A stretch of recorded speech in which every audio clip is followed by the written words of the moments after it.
Shalom Aleichem, friends and family, brothers and sisters. This is a continuing coverage of the Aseret HaDibrot, also known as the Ten Commandments. Today is June 12th, 2020, and I'm behind. I stopped at the fourth commandment and had not yet proceeded on to the fifth. Of course, as you know, our world has changed dramatically with the murder of George Floyd at the hands of the Minneapolis police.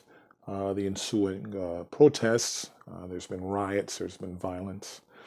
The idea was to have all 10 of these matters and or commandments completed leading up to Shavuot. That did not happen, and I don't have a time machine, so I'm not going to worry about that part.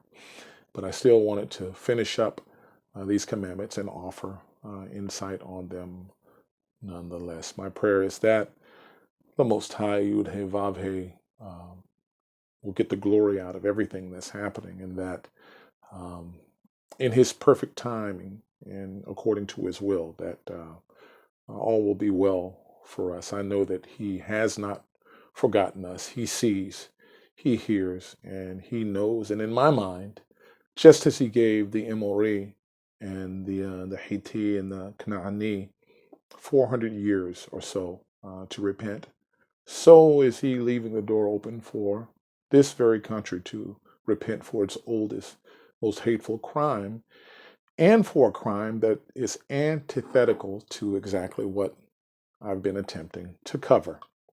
So I'm going to move on. We're going to move on together to the fifth commandment. So the fifth commandment, of course, reads as follows. It can be found in the book we call Shmot, which means names. In English, it's called Exodus. So in Exodus chapter 20, starting at verse 8, it reads as follows. It reads, Zachor et Yom HaShabbat lekodsho. Remember or memorialize the day of Shabbat and to sanctify it or to separate it. Zachor et Yom HaShabbat lekodsho. So Shabbat, of course, we know is the day of rest. It's Yom HaShvi'i, Shvi'i, the seventh day. You can even hear Shvi'i Shabbat, the similar sound of the root.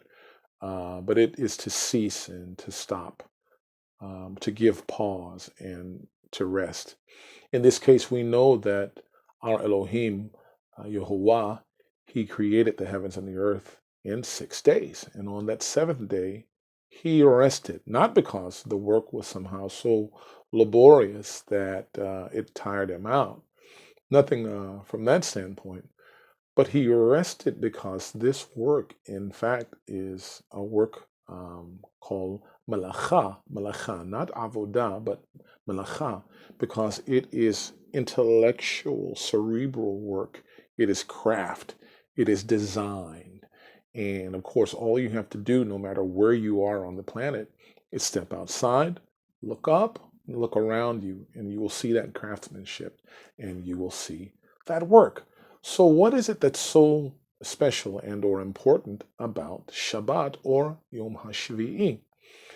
Why is it so integral, not only to our faith, but it is also a central tenet in what we call the Bible, the Tanakh and the Brit HaChadashah?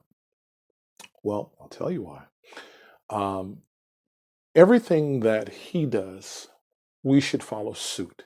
He sent us Mashiach Yeshua, and He walked according to the law, statutes, and the commandments of the one who sent Him.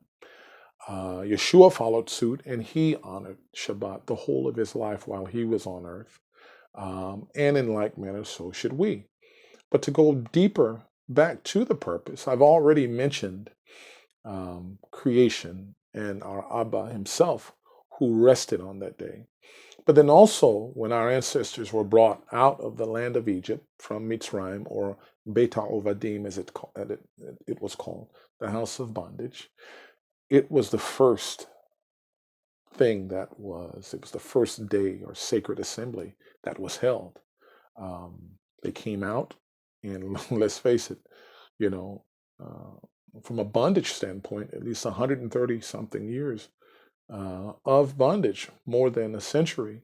I think our folks deserved a rest.